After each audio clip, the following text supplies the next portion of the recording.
Здравствуйте, друзья! Настоящая история, выпуск 9. В Патагонии была найдена мумия человекообразного двухголового гиганта. Сейчас она хранится в одной из частных коллекций в Балтиморе.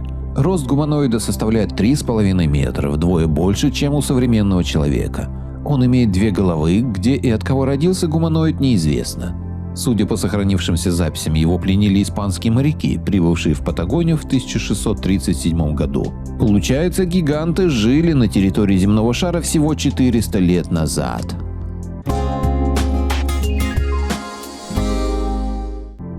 Почему Ватиканская библиотека столь секретное место? Ватиканская библиотека – один из самых охраняемых в мире объектов. Помимо многочисленных швейцарских гвардейцев, на страже библиотеки стоят современные автоматические системы, образующие несколько уровней защиты. Попасть туда может ограниченный круг лиц. Некоторые ученые, имеющие рекомендательное письмо, могут попасть в святая святых, но вход туда регламентирован и допускает в год посещения 2 человек. При этом вход в архив не предполагает свободного перемещения и доступа к любым документам. Посетитель указывает интересующую его тему, и ему подбирают соответствующую литературу. И здесь цензура. Что на самом деле хранит архив Ватикана? Вероятно, именно там хранится библиотека Ивана Грозного и Александрийская. Советский электромобиль на свинцовом аккумуляторе Нами-750 в 1948 году. Через 3 года после завершения одной из крупнейших и одной из самых страшных войн в истории, страна создает автомобиль на 2 электродвигателях. Электродвигатель ДК-906 постоянного тока последовательного возбуждения. ДК-905 постоянного тока последовательного возбуждения. Казалось бы, электромобили в 1908 году имели тот же запас хода, что у современного. Существовали компании, чей автопарк доходил до 2000 машин. Выгодно? Для людей очень, для предпринимателей нет. Поэтому электротранспорт быстро исчезает с улиц вместе с советским проектом Нами. Как древние животные попадали в каменные слои и оставались там всей тушкой? Ведь слои накапливаются постепенно, окаменелости морских обитателей времен динозавров находят регулярно, но ни одного окаменевшего тела крупного динозавра не найдено, находятся только кости. Есть предположение, динозавры погибли в водах горячего потопа и сварились, остались лишь скелеты. Морские обитатели попадали в глиняные холодные массы масштабного катаклизма. Геология и антропология вообще не объясняют факт нахождения древних животных, растений в камне. Реставрация царя Колокола привела к печальным последствиям. Царь Колокол отлили в 1730 году. Массивное сооружение поразило путешественника Эдварда Кларка, который в 1809 году сделал с него гравюру. Чем больше ее рассматриваешь, тем больше убеждаешься, что колокол правили как могли. Сравним с современным изображением. Женская фигура меняет форму короны, а платье – фасон.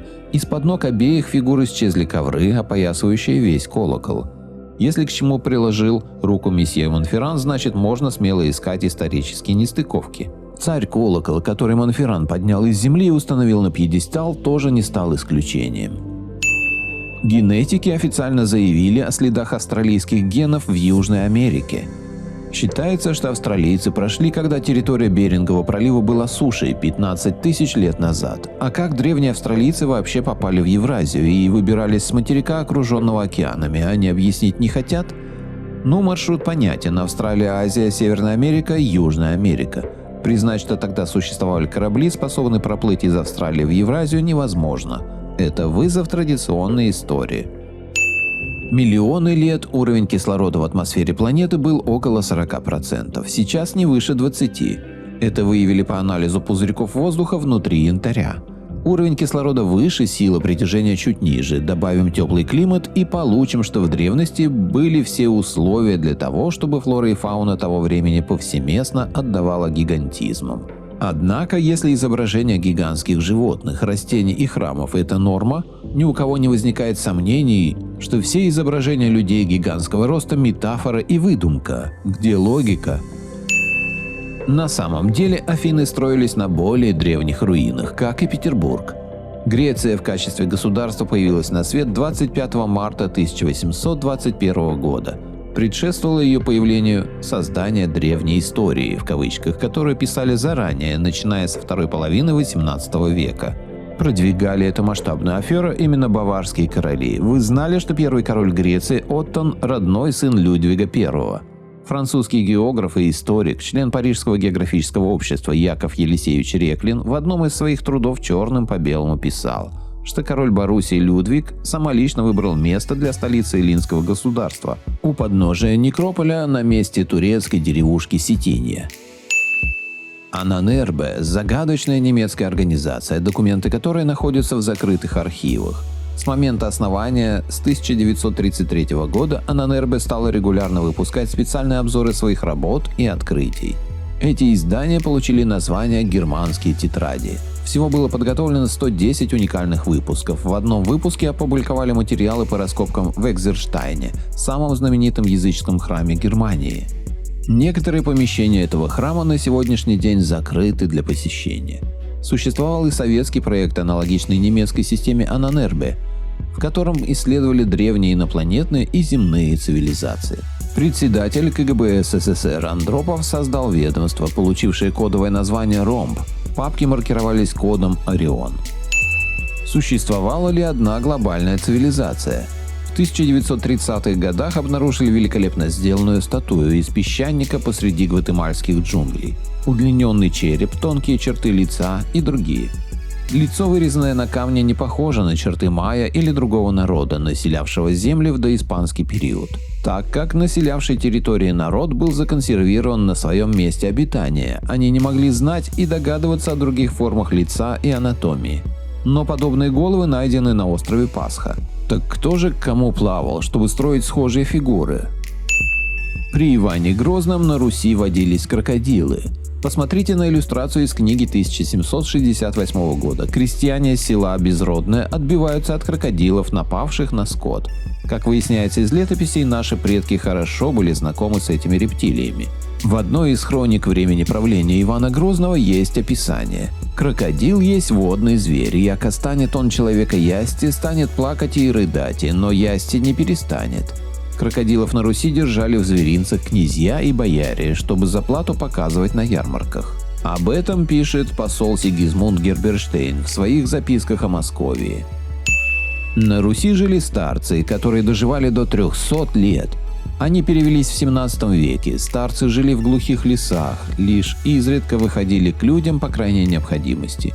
Часто люди сами к ним ходили за советом. Затем настало время, когда их начали истреблять. Если верить современной истории, затеял это царь Петр I, потому что начал переписывать историю Руси. Старцы, которые прожили несколько веков, были свидетелями того, о чем последующие поколения должны были забыть. Какая цивилизация создавала высокоточные карты? В 1960 году американский историк и профессор Чарльз Хепкут обнаружил в библиотеке Конгресса карту мира французского географа Аронса Фине, на которой изображен антарктический материк. В 1569 году фламандский картограф Герард ван Кремер создал сборник географических карт, названный «Атласом». Кремер включил в него упомянутую карту, а также несколько карт, на которых изображена Антарктида. Меркатор и Фине писали, что при составлении своих карт они пользовались картами, созданными много веков назад. Сегодня весь контур береговой линии Антарктиды скрыт плавучими шельфовыми ледниками. Очертания суши Антарктиды и ее рельеф возможно определить только методами сейсмической разведки. Как получалось очерчивать границы материка в древности без технологий? Славяне использовали 16-ричную систему счисления. Часы на Спасской башне изменили при Петре I. На фото изображение курантов на Московском Кремле, которые отсчитывали 16 часов в сутки. Петр I изменил в России системы мер и весов с русских на европейские. Выходит, что наши предки разделили сутки не на 24 и даже не на 12 часов, а именно на 16. Час делился на части. В одном часе было 144 части. В одной части прообраз минуты было аж 1296 долей. К чему русским людям было надобность учитывать 1296 секунд? Русские люди в быту использовали 16-ричную систему исчисления. Петр I своим указом ввел на территории Руси иностранный календарь. Реформа календаря украла 5500 лет нашей истории. На Руси в то время шло лето 7208. Так, 7208 год стал годом 1700. Как Леонардо создал Туринскую плащаницу. В трактате о живописи Леонардо имеются ранние чертежи примитивного фотографического устройства. Оно называется камера обскура. Устройство могло быть использовано при создании изображения на плащанице. С помощью камеры обскуры Леонардо натянул на каркас полотно, пропитанное сульфатом серебра. Это придало холсту свойство светочувствительности, сходное с фотопленкой. При попадании на сульфат серебра ультрафиолетовых лучей начинается химическая реакция, на ткани остаются следы. В одной стене Леонардо проделал маленькое отверстие и закрыл его хрустальной линзой. Лучи, проходя через нее, выжгли на ткани силуэт. Так что простейший вид устройства позволил получить оптическое изображение объектов. Изображение на холсте является классическим фотонегативом. Проверить это легко. Нужен анализ плащаницы на наличие сульфата серебра. Но Ватикан не дал согласия на исследование.